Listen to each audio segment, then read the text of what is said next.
এমন কোনো মানুষ আছেন এই সংসারে যার অসুখ করে না? প্রত্যেক মানুষ কখনো না কখনো অবশ্যই অসুস্থ হয়েছে, তার এই শরীর রোগের শিকার অবশ্যই হয়েছে। এবারে দেখুন, এই রোগ আসে আবার এই রোগ চলেও যায়, কিন্তু সেই রোগ আমাদের কষ্ট দিতে কেন সক্ষম হয়? কারণ হলো স্বচ্ছতা। যদি এই স্বচ্ছতা শরীরে না থাকে তাহলে মানুষকে শারীরিক কষ্ট পেতেই হবে। ঠিক সেইভাবেই অত্যন্ত প্রয়োজনীয় হলো এই স্বচ্ছতা যেন মনেও থাকে। যদি এই স্বচ্ছতা মনে না থাকে তাহলে মানুষ চারিত্রিকভাবে কষ্ট সহ্য করেন। এবারে নিবারণ কি হতে পারে? বড়ই সহজ এর উপশম। যদি রোগ শরীরে হয় তাহলে সর্বপ্রথম স্বচ্ছতা বজায় রাখতে শিখুন, এই শরীরকে পরিষ্কার রাখতে শিখুন।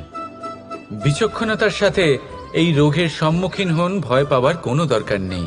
ব্যায়াম করতে থাকুন, সব ঠিক হয়ে যাবে। সেইভাবেই যদি এই অসুখ মনে হয় তাহলে কি করা যায়?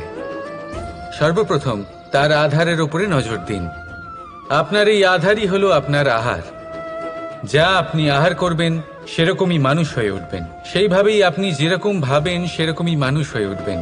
সেই জন্য নিজের ভাবনাকে শুভ করুন, নিজের দৃষ্টিভঙ্গিকে শুভ করে তুলুন, সবকিছু সঠিক হবে।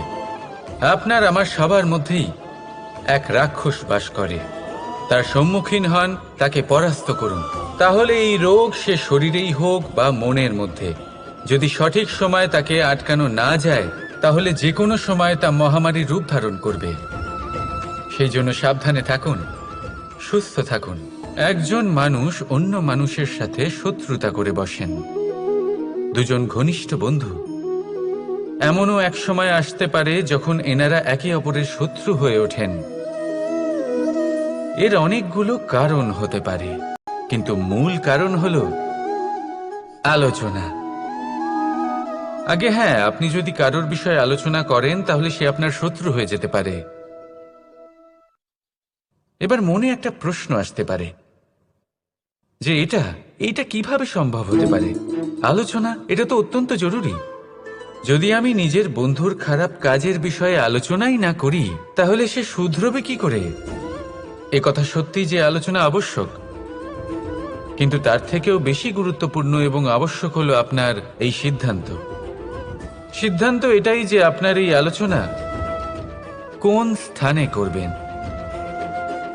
যদি এটা সবার সামনে করবেন ভাবেন তাহলে তা অপমানও হয়ে যেতে পারে।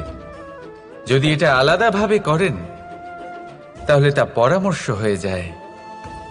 অপমান কেউ স্বীকার করতে পারেন না, কিন্তু পরামর্শ সকলের ভালো লাগে। তাহলে যদি আপন কারোর জন্য ভালো কিছু চান, কাউকে শুধরে দিতে চান, আর আপনার মনে হয় আলোচনা আবশ্যক, তাহলে সর্বপ্রথম সময়, পরিস্থিতি আর স্থানের কথা মনে রাখবেন।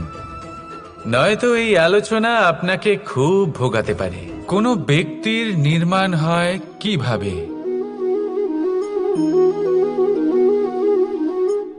কেউ বলবেন পঞ্চতত্ত্বের দ্বারা, কেউ বলবেন আত্মা, দেহ ও চেতনার দ্বারা, কেউ বলবেন ঈশ্বরের কৃপার দ্বারা, তো কেউ বলবেন এই প্রকৃতির পরীক্ষার দ্বারা। না, মানুষের নির্মাণ হয়ে থাকে বিশ্বাস দ্বারা। ব্যক্তি তখনই গড়ে ওঠেন যখন ব্যক্তিত্ব থাকে, ঠিক কিনা? আর ব্যক্তিত্ব তখনই হবে আর সেরকমই হবে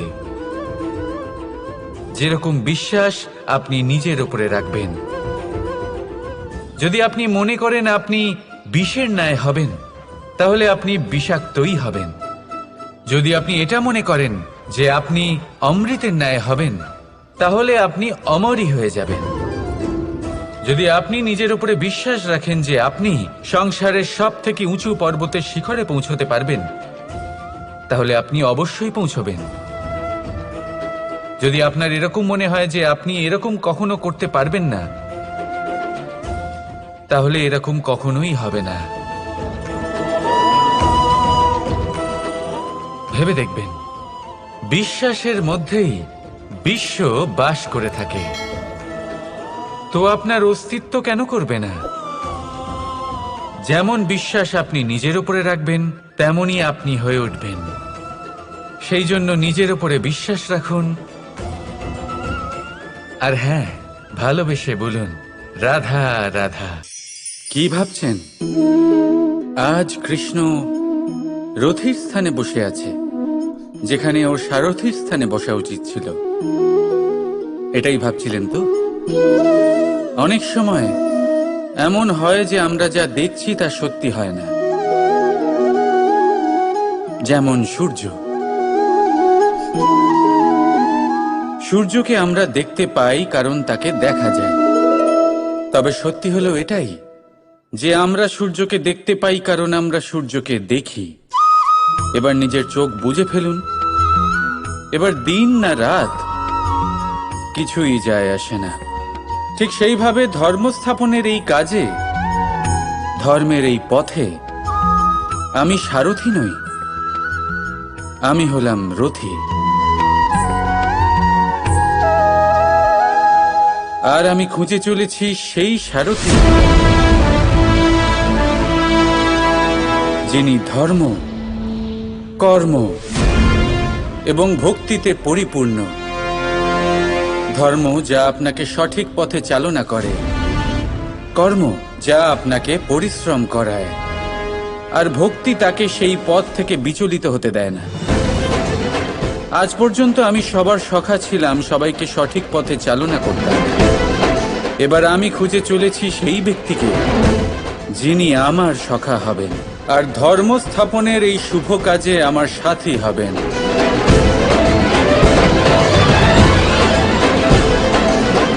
বন্দে কর্মা, বন্দে ধর্মা, রাধা রাধা।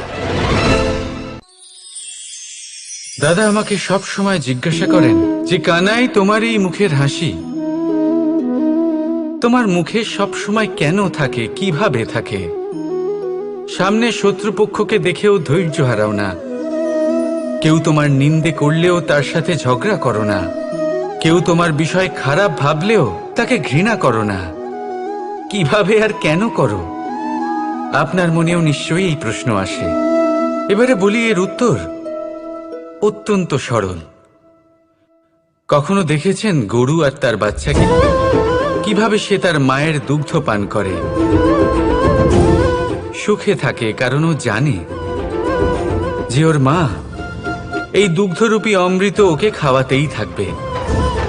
ও জানে যে এই সময় শুধু ওর জন্য, যাতে ও নিজের মায়ের এই দুগ্ধরূপী প্রসাদ গ্রহণ করতে পারে, আর সেই জন্য ও সুখে থাকে।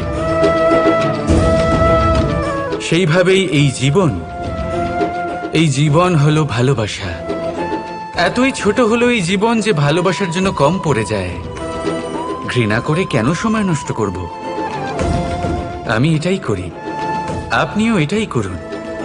ভালোবাসুন, সবার মধ্যে ভালোবাসা ছড়ান, আর এই ভালোবাসার সাথেই বলুন, রাধা রাধা। যুদ্ধ। আমরা সবসময় আমাদের জীবনের প্রত্যেকটা যুদ্ধ জয় করতে চাই। এমন কোনো যুদ্ধ নেই যা আমরা হারতে চাই। কিন্তু যুদ্ধ জয় করার জন্য সবসময় আক্রমণ করা বা শত্রুর সামনে গিয়ে দাঁড়িয়ে পড়া, তা কিন্তু সঠিক পদ্ধতি নয়। আর এটা যে সবসময় জয় এনে দেবে তাও নয়।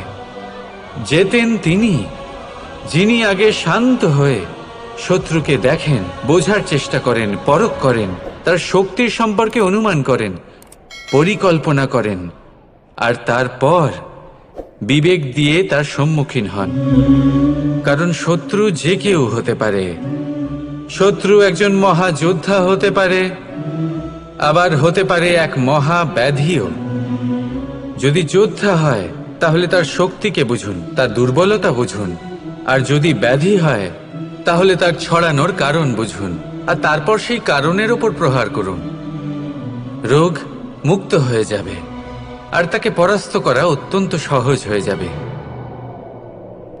মনে রাখবেন, প্রত্যেক যুদ্ধ কিন্তু সীমান্তে লড়া হয় না।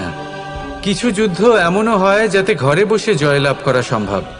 তাহলে আপনিও এই যুদ্ধ জিতুন আর আমার সাথে ভালোবেসে বলুন, রাধা রাধা। বর্ণমালার সব থেকে প্রথম অক্ষর হলো ক। হয়তো সেই জন্যই এই জীবনের, এই সংসারের সব থেকে প্রথম এবং গুরুত্বপূর্ণ জিনিস হলো কর্ম। এবার এই কর্ম আসলে কি? জন্মগ্রহণ থেকে মৃত্যু পর্যন্ত এই জীবনকালে মানুষ যা কিছু করে থাকেন সেটাই হলো ওনার কর্ম। এটা যা কিছু হতে পারে, দয়া করে দান করা ভিক্ষা, আবার ছলনা করার বাসনা নিয়ে বলা কোনো মিথ্যা। এবার একটা মানুষের কর্ম সমগ্র মানব জাতির প্রারব্ধ নির্ধারিত করতে পারে। এতটাই শক্তি থাকে এই কর্মে। যদি কথা বলা হয় ধর্ম স্থাপনের সারথীর, তাহলে তার সব থেকে গুরুত্বপূর্ণ গুণ হলো তার কর্ম। সেই জন্য আমি খুঁজে চলেছি এমন একজন ব্যক্তি যিনি শুধু বীর নন, যিনি কর্মবীরও। কারণ এই রথের দড়ি হোক বা সংসারের আশা, এই দুটোই তিনি সামলাতে পারবেন। এবার এটাই দেখতে হবে এই স্বয়ম্বরে এমন কোন ব্যক্তি আছেন যিনি নিজের এই কর্মকে পূর্ণ নিষ্ঠার সাথে পালন করতে পারেন। আসুন আমার সাথে ভালোবেসে বলুন রাধা রাধা। পলায়ন করা অর্থাৎ পালিয়ে যাওয়া, কোনো পরিস্থিতি বা বিপদের থেকে মুখ ঘুরিয়ে পালিয়ে যাওয়া। অনেক সময় আমরা জীবনে এটা করে থাকি, অনেক সময় সেটা উচিত, কারণ সব থেকে শ্রেষ্ঠ যুদ্ধ হলো সেটাই যা কখনো লড়াই হয়নি। কিন্তু যদি আপনার পালিয়ে যাওয়ার ফলে এদিকে পাপ বৃদ্ধি পেতে থাকে, তাহলে সেই পলায়ন হলো অনুচিত। সেখানে যুদ্ধ করা অতি আবশ্যক হয়ে ওঠে। শান্তি সবাই চান, শান্তি হলো সর্বশ্রেষ্ঠ। আর কখনো কখনো এই শান্তিকে বজায় রাখার জন্য মহাযুদ্ধ লড়তে হতে পারে। যদি আপনি পলায়ন করেন নিজের স্বার্থের থেকে, তাহলে উচিত কাজ, বরং শ্রেষ্ঠ। কিন্তু যদি আপনি পলায়ন করেন ধর্ম স্থাপনার কাজ থেকে, তা উচিত নয়। এই সংসারের ভাগ্যের মঙ্গলের জন্য অনেক সময় অনিমন্ত্রিত স্বয়ম্বরে যেতে হয়, কারণ ধর্ম স্থাপনার এই কাজ পলায়ন করে নয়, কর্মের পালন করে করতে হয়। তাহলে পলায়ন করুন স্বার্থের থেকে, কুকর্মের থেকে, কুচিন্তার থেকে, অহংকার থেকে, আর পালন করুন ধর্মের, পালন করুন কর্মের। বন্দে ধর্মা, বন্দে কর্মা। রাধা রাধা। প্রতিজ্ঞা ছোট একটা শব্দ, কিন্তু এর মধ্যে শক্তি অনেক থাকে। যে ব্যক্তি প্রতিজ্ঞা পালন করেন তাতে অটল থাকেন, সংসার তাকে সম্মান করে। আর যে ব্যক্তি এটা করতে পারেন না, তিনি বদনামের ভাগীদার হয়ে যান। এবার এটা আমরা সবাই জানি, কিন্তু দেখুন এই প্রতিজ্ঞার পালন কি যে কোনো পরিস্থিতিতে সেই যাই হোক না কেন করা উচিত? অর্থাৎ সংসার এদিক থেকে ওদিক হয়ে যাক, কিন্তু আমি আমার প্রতিজ্ঞায় অটল থাকব, এটা কি উচিত? এবার এটা আমরা বুঝবো একটা উদাহরণের দ্বারা। ধরুন আপনি আজ একটা প্রতিজ্ঞা নিলেন, বনের একটা সিংহকে আপনি রক্ষা করবেন। এ তো খুব ভালো কথা যে আপনি কারোর প্রাণ রক্ষা করবেন। আপনি শিকারীর হাত থেকে ওকে রক্ষা করবেন, ওকে বিপদের হাত থেকে রক্ষা করবেন। এতে প্রকৃতির ভারসাম্য বজায় থাকবে। কিন্তু যদি এই সিংহ নির্দোষদের ওপর আক্রমণ করে, তখনও কি এর প্রাণ রক্ষা করা উচিত হবে?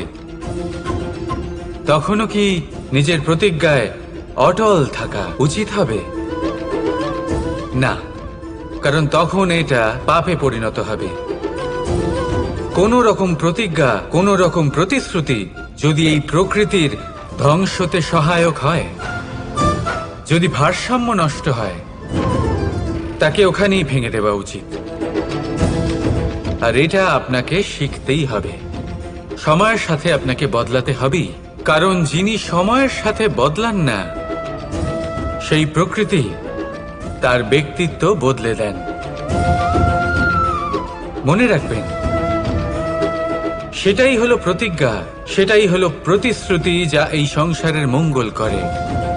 নয়তো সেটা হলো পাপ, যে পাপের শাস্তি প্রকৃতি আপনাকে অবশ্যই দেবে। তাহলে আসুন আমার সাথে বলুন, বন্দে ধর্মা, বন্দে কর্মা, রাধা রাধা।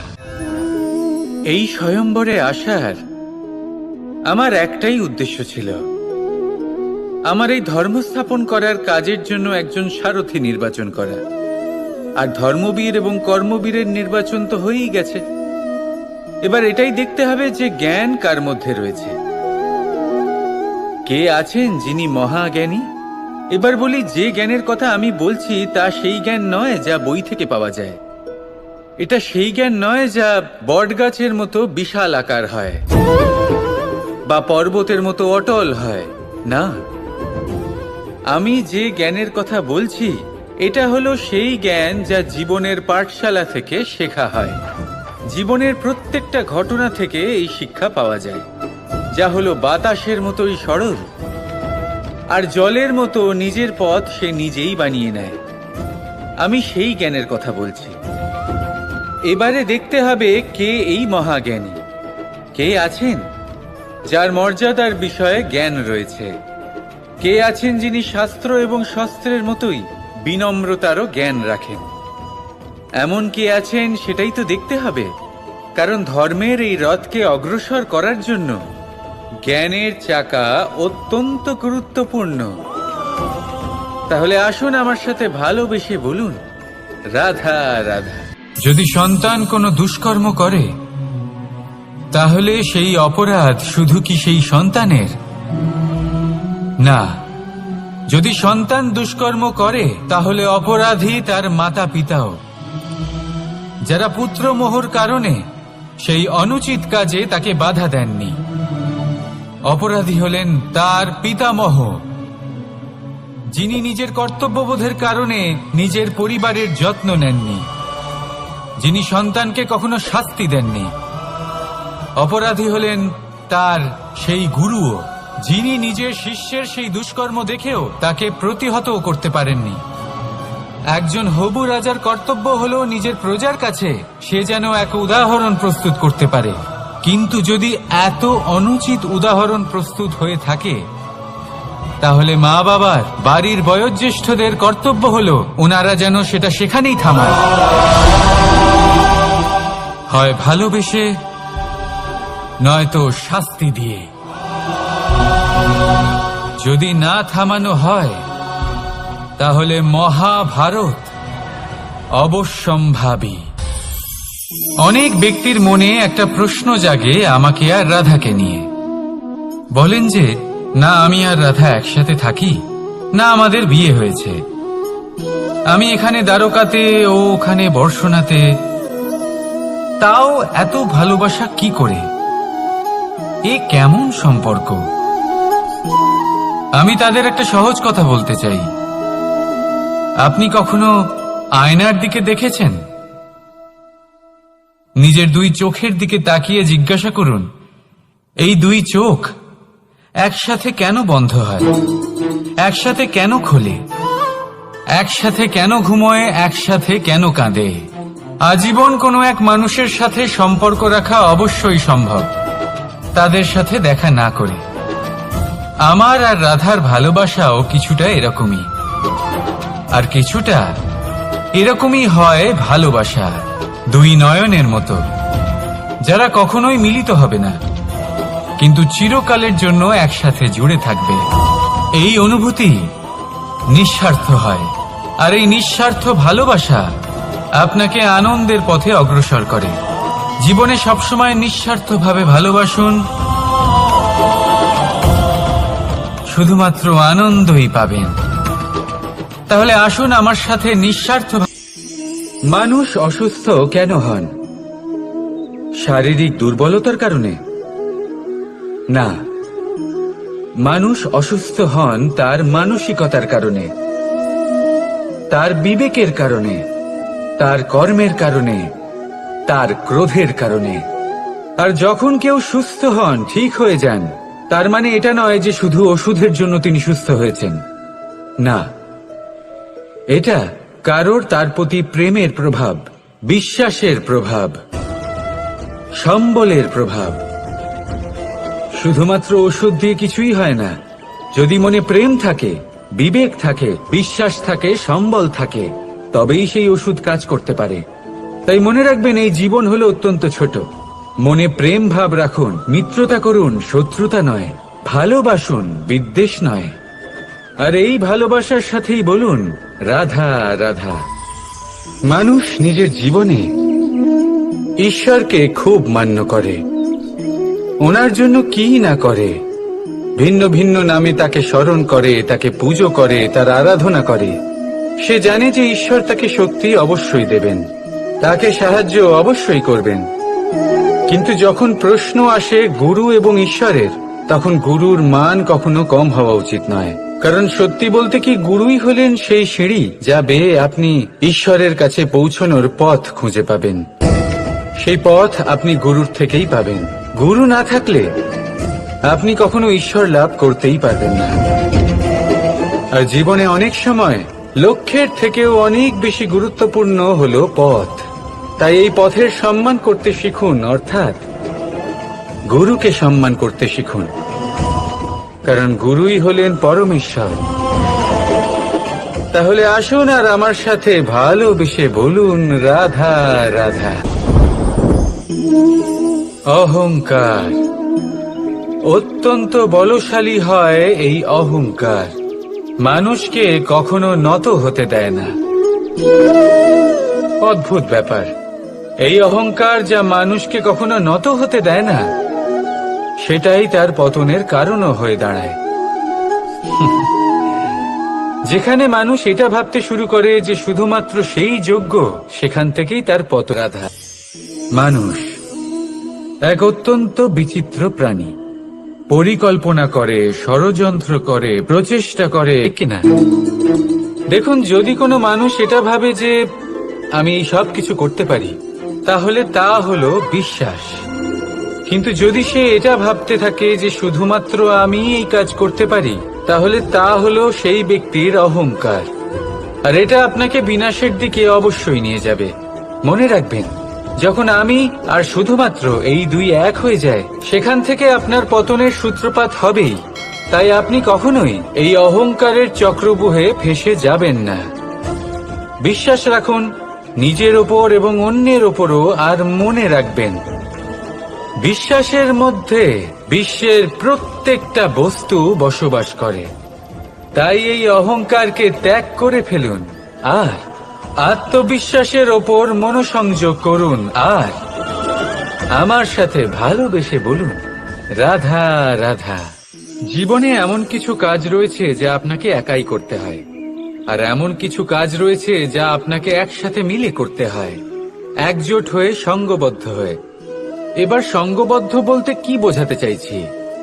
আমি তাদের কথা বলছি না যারা বাস্তবিকভাবে একে অপরের সাথে কাজ করেন। আমি তাদের কথা বলছি যারা একে অপরের থেকে দূরে থেকেও একে অপরকে বিশ্বাস করেন।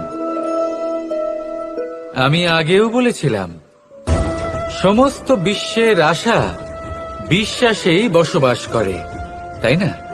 তাই যেখানে সমস্ত বিশ্ব আছে, সমস্ত সংসার আছে, সেইখানেই বিশ্বাস রয়েছে।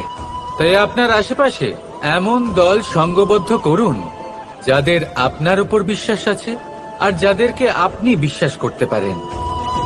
তাহলে আসুন আর আমার সাথে ভালোবেসে বলুন রাধা রাধা। মানুষ এক অত্যন্ত বিচিত্র প্রাণী। পরিকল্পনা করে, ষড়যন্ত্র করে, প্রচেষ্টা করে, কাউকে পরাজিত করার চেষ্টাও করে। সাপকে একটা দড়ি মনে করে হাতে চেপে ধরার চেষ্টা করে, কিন্তু একটা কথা বুঝতেই পারে না, সময়ের এই সাপ, এটা হাতে চেপে ধরাই যায় না। আর আপনি যা করবেন তা আবার ফিরে আসবে আপনারই সামনে।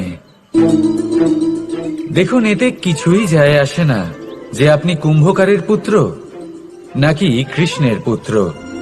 যদি আপনি অনুচিত কর্ম করেন তাহলে আপনার সাথেও অনুচিতই হবে। অশুভ কর্ম করলে আপনার সাথেও অশুভই হবে। কুরু বংশ অত্যন্ত মহান বংশ ছিল এই কুরু বংশ। কি হলো তার সাথে? একটা গোটা বংশ বয়ে গেল। কারণ ওনাদের উদ্দেশ্য অশুভ ছিল। অন্যদিকে 5 জন বনবাসী পাণ্ডব মহাভারত বিজয়ী হলেন, কারণ তাদের উদ্দেশ্য শুভ ছিল। তাই মনে রাখবেন, শুভ অগ্নি প্রজ্বলিত করবেন, শুভ তাপ সঞ্চার হবে। অশুভ অগ্নি প্রজ্বলিত করবেন, নরকেই জ্বলতে হবে। তাহলে আসুন আর আমার সাথে ভালোবেসে বলুন, রাধা রাধা। আমরা যে মানুষকে চাই, যাকে আমরা ভালোবাসি, তাকে একটা উপহার অবশ্যই দিতে চাই।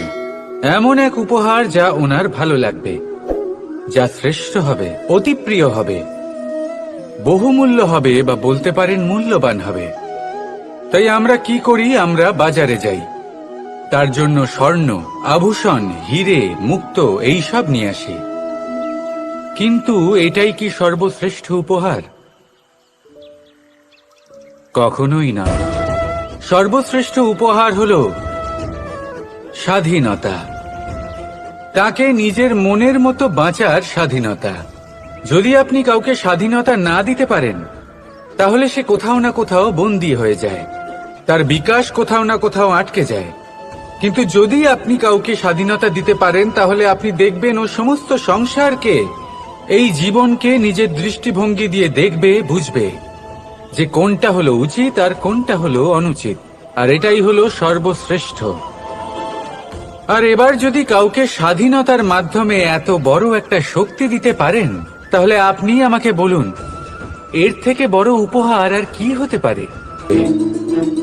সমর্পণ। যখন আপনার বিশ্বাসের প্রয়োজন পড়বে, যে মানুষ আপনার রাধা রাধা, আপনার জীবনে আপনার প্রকৃত বন্ধু আসলে কে? আপনার সব থেকে শ্রেষ্ঠ মিত্র আসলে কে? তিনি যিনি সময় এলে পরে আপনাকে সাহায্য করেন, নাকি তিনি যিনি সময় এলে পরে আপনাকে অর্থ দেন? দেখুন, আমরা হলাম মানুষ, আমাদের জীবনে লেনদেন চলতেই থাকে। এটা আমাদের জীবনের অভিন্ন অংশ। কিন্তু অনেক সময় এমন হয় যে আমরা তাকেই নিজের প্রকৃত বন্ধু বলে মনে করি, যিনি আমাদের একটা বহুমূল্য উপহার দেন, ঠিক কিনা? এবার আপনার জীবনে সেই বহুমূল্য উপহার কোনটা? ওই অমূল্য মিত্র আসলে কে? সেই সিদ্ধান্ত হলো আপনার। কিন্তু যদি আপনি আমাকে জিজ্ঞেস করেন, তাহলে আমার মতে স্বর্ণ, হিরে, মুক্ত, ধন এগুলো বহুমূল্য নয়। বহুমূল্য হলো সঙ্গ, যখন আপনি একা হয়ে যাবেন, সময়, যখন আপনার তাকে প্রয়োজন হবে, সমর্পণ, যখন আপনার বিশ্বাসের প্রয়োজন পড়বে। যে মানুষ আপনার প্রতি এই 3 গুণ প্রদর্শন করেন, যিনি আপনার কঠিন সময়ে আপনাকে অবশ্যই সঙ্গ দেবেন, যখন আপনার প্রয়োজন পড়বে আপনাকে অবশ্যই সময় দেবেন, আপনার প্রতি সম্পূর্ণ সমর্পিত থাকবেন, সেই হলো আপনার আসল মিত্র, সেই হলো আপনার প্রকৃত বন্ধু। কারণ সত্যি বললে, বন্ধুত্বের অর্থই হলো নিজেকে সম্পূর্ণরূপে কারোর কাছে সমর্পণ করে দেওয়া। তাই আপনার সেই বন্ধুর জন্য নিজের প্রাণ উজাড় করে দিন, আর ভালোবেসে বলুন, রাধা রাধা। শক্তি এক অত্যন্ত বিচিত্র বস্তু, বা বলতে পারেন অনুভূতি। পিতা সবসময় চান যেন তিনি তার শক্তি পুত্রকে সঁপে দিতে পারেন, যাতে সে শক্তিশালী হয়, যাতে তার মঙ্গল হয়। তার পুত্র সবসময় চায় যাতে সে পিতার সেই শক্তি লাভ করে। কিন্তু সেই শক্তি লাভ করার জন্য পুত্র হওয়া যথেষ্ট নয়, যোগ্য পাত্র হতে হয়। আসুন আপনাকে সহজে বোঝাই।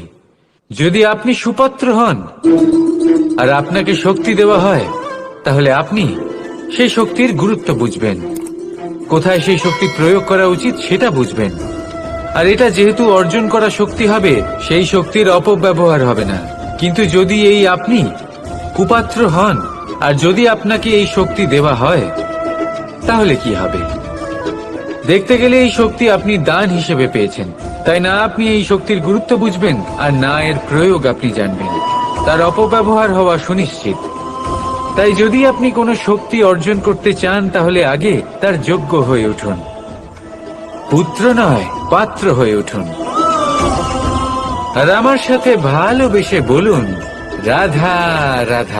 শক্তি শক্তি অর্জন করা এতটা কঠিন নয় যতটা শক্তি লাভ করার পরে সেই শক্তি সামলানো কঠিন হয়। কারণ যেই মানুষ শক্তি লাভ করে তার মনে গর্ববোধ জন্মায়, জন্মায় অহংকার, জন্মায় জেদ। তাই শক্তি প্রাপ্ত করার সাথে বিনম্র থাকাও অত্যন্ত আবশ্যক। আর এটা আমাদের শেখা উচিত বৃক্ষের থেকে। বৃক্ষ যা আমাদের ফল দেয়, বৃক্ষ যা যত ফল দেয় ততটাই ঝুঁকে যায়। আমরা পাথর মারি ওই বৃক্ষের থেকে ফল প্রাপ্ত করার জন্য। সেই পাথরের মার সহ্য করেও বৃক্ষ আমাদের ফল দেয়। কোনো গর্ববোধ নেই, কোনো অহংকার বোধ নেই। আর সেই জন্য এই বৃক্ষের পুজো করা হয়। এটাই হলো মাহাত্ম্য শক্তির সাথে বিনম্রতার। যদি এই শক্তি সৃজন করে থাকে, সাহায্য করে থাকে, সম্বল হয়ে থাকে, তবেই সেই শক্তি উপযুক্ত। আর নয়তো সেই শক্তি একদিন আপনাকে আসক্ত অবশ্যই করবে। তাহলে শক্তি অবশ্যই অর্জন করুন, কিন্তু তার সাথে সেই শক্তি সামলানোর মতো বিবেকও আপনাকে অবশ্যই জাগ্রত করতে হবে। তাহলে আসুন আমার সাথে ভালোবেসে বলুন, রাধা রাধা। কথায় আছে, প্রত্যেক পুত্র তার পিতার প্রতিচ্ছবি হয়, আর সমস্ত প্রতিচ্ছবি চায় যেন সে তার অস্তিত্ব প্রাপ্ত করতে পারে। পুত্র চায় সে যেন তার পিতার মতো হয়, বা কখনো কখনো তার থেকেও শ্রেষ্ঠ হয়। সেটা কোনো অনুচিত ব্যাপার নয়। অনুচিত তখন হয় যখন পুত্র নিজের পিতার মতো হবার স্বপ্ন পূরণ করতে গিয়ে বা তার থেকেও শ্রেষ্ঠ হওয়ার স্বপ্ন পূরণে অনুচিত পথের আশ্রয় নেয়। এটাই হলো মাহাত্ম্য শক্তির সাথে বিনম্রতার সম্পর্ক। অত্যন্ত মধুর হয়ে থাকে। পিতা স্বপ্ন দেখেন, তাকে পূর্ণ করার সকল সম্ভাব্য চেষ্টা করেন, কিন্তু তাও অনেক সময় ওনার স্বপ্ন অপূর্ণ থেকে যায়। তখন পিতা ভাবেন যে স্বপ্ন উনি পূর্ণ করতে পারেননি, ওনার সন্তান তা অবশ্যই পূরণ করবে। যে স্থানে উনি কখনো পৌঁছতে পারেননি, সেই স্থানে ওনার পুত্র অবশ্যই পৌঁছবে। পিতা নিজের সন্তানের ভবিষ্যৎ নিয়ে সেই স্বপ্ন দেখেন, আর যখন সেই সন্তান সামনে এগোতে থাকে তখন তার দুঃখ হয় না, বরং গর্ব হয়। ওনার ভালো লাগে এটা দেখে যে ওনার সন্তান অনেক উন্নতি করছে। কিন্তু যখন সন্তান নিজের অভিভাবকের শক্তি দেখে, তার যশ দেখে হিংসা করতে থাকে, সমস্যা সেইখানেই শুরু হয়। সেই জন্য সকল সন্তানকে এটা মনে রাখতে হবে, দেখুন, পুত্র হবার সুবাদে, এক সন্তান হবার সুবাদে এটা হলো আপনার অধিকার যে আপনি আপনার পিতার থেকে বেশি উন্নতি করবেন। আপনার পিতাও এটাই চান, কিন্তু সুস্থভাবে এটা করুন। একটা রেখা টেনে নিন যাতে আপনি তাতে এগোতে পারেন আর আপনার পিতার তাতে গর্ববোধ হয়, আর সেই বিষয়ে দুঃখ না হয় যে আমার সন্তান আমাকেই ছোট করার চেষ্টা করছে। ইতিহাস সাক্ষী রয়েছে, যে মানুষ অন্য কাউকে ছোট করার চেষ্টা করেছেন সেই মানুষই ছোট হয়ে গেছেন। আর আমার মনে হয় না আপনি এটা চান, কারণ কোনো একদিন আপনিও কারোর পিতা হবেন। আসুন আমার সাথে ভালোবেসে বলুন, রাধা রাধা। ভক্তি আর শক্তি, এই দুইয়ের মধ্যে সম্পর্ক অত্যন্ত সরল। মানুষ ভক্তি করেন যাতে তিনি শক্তি লাভ করতে পারেন, আর শক্তি লাভ করার পরে ভক্তিভাব ভুলে যান, আর শক্তির প্রতি আসক্তিতে মত্ত হয়ে যান, আর সেখান থেকেই তার বিনাশ শুরু হয়। কেন? কারণ ভক্তির দ্বারা প্রাপ্ত শক্তি অন্য কারোর হিতের জন্য ব্যবহার করতে হয়, অন্য কারোর মঙ্গল করার জন্য ব্যবহার করতে হয়, কারোর বিনাশের জন্য নয়। এবার যদি আমি আপনাদের একটা উদাহরণ দিয়ে বোঝাই, তাহলে কোদাল দিয়ে আমরা মাটি কোপাতে পারি, একটা গর্ত খুঁড়তে পারি যাতে একটা নতুন বৃক্ষ জন্ম নিতে পারে, একটা বৃক্ষ যা অন্য জীবকে ফল প্রদান করবে, যাত্রীদের ছায়া প্রদান করবে। তাই আমরা কি করি? আমরা বাজারে যাই, তার জন্য স্বর্ণ, আভূষণ, হিরে, মুক্ত এইসব নিয়ে আসি। কিন্তু এই কোদালের ব্যবহার যদি আমরা অন্য কারোর ক্ষতি করার জন্য করি, তাহলে ক্ষতি শুধুমাত্র আমাদেরই হবে। তাই জীবনে যদি আপনি কোনো শক্তি লাভ করেন, হয়তো ভক্তির দ্বারা বা অন্য যেখান থেকেই হোক, তার সদ্ব্যবহার করতে শিখুন, নয়তো এই প্রাপ্ত শক্তি আপনার পতনের কারণ হয়ে দাঁড়াবে।